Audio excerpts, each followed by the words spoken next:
It's so good to see people helping people because, and not, expecting something in return.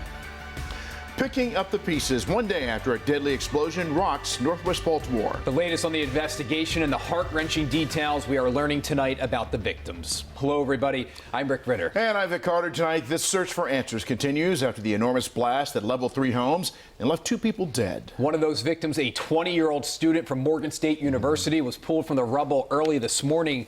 And tonight, neighbors tell us the woman killed in the blast was pregnant. WJC is live with team coverage. We begin with Kelsey Kushner with more on the investigation and the victims. Kelsey.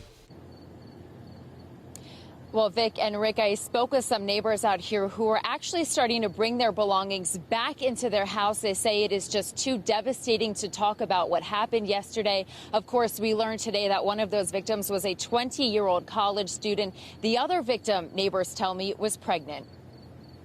2 people lost their life. Just a few blocks away from the pile of devastation is a reminder. Quarter flags and some stuffed animals. Of the 2 lives lost in an instant. I just felt, though, that we should acknowledge them. Morgan State University confirmed one of their students, 20-year-old Joseph Graham, was killed in Monday's gas explosion along Labyrinth Road. He was a rising sophomore pursuing an electrical engineering degree. Officials say his body was pulled from the rubble early Tuesday morning. One woman told WJZ a man kept returning to the scene all day Monday, waiting for them to find his nephew. And I told him, I said, "Oh my God, I'm praying for you." The news of now 2 confirmed deaths sends shockwaves throughout the neighborhood. One neighbor says the other victim, a woman, was pregnant. I always see her because my daughter and we take walks through the neighborhood. I just can't even put it into words because I know the first thing I thought of was my kid. BGE crews were back on the scene Tuesday. The company says no leaks were found when they inspected the gas main and service pipes,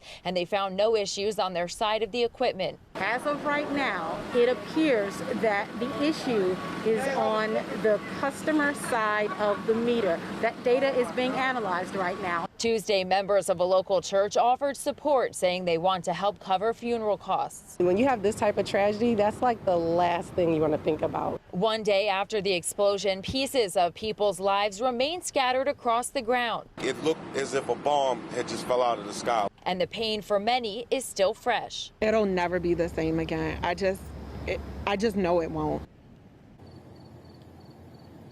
Now, BGE says that they are working to now restore the services that were temporarily suspended to some of the neighbors out here. And tomorrow, the Empowerment Temple Church says that they do plan on holding a prayer service right here from 7 to 8 p.m. for the victims and the neighbors who are infected by this explosion. Reporting live tonight, Kelsey Kushner for WJC.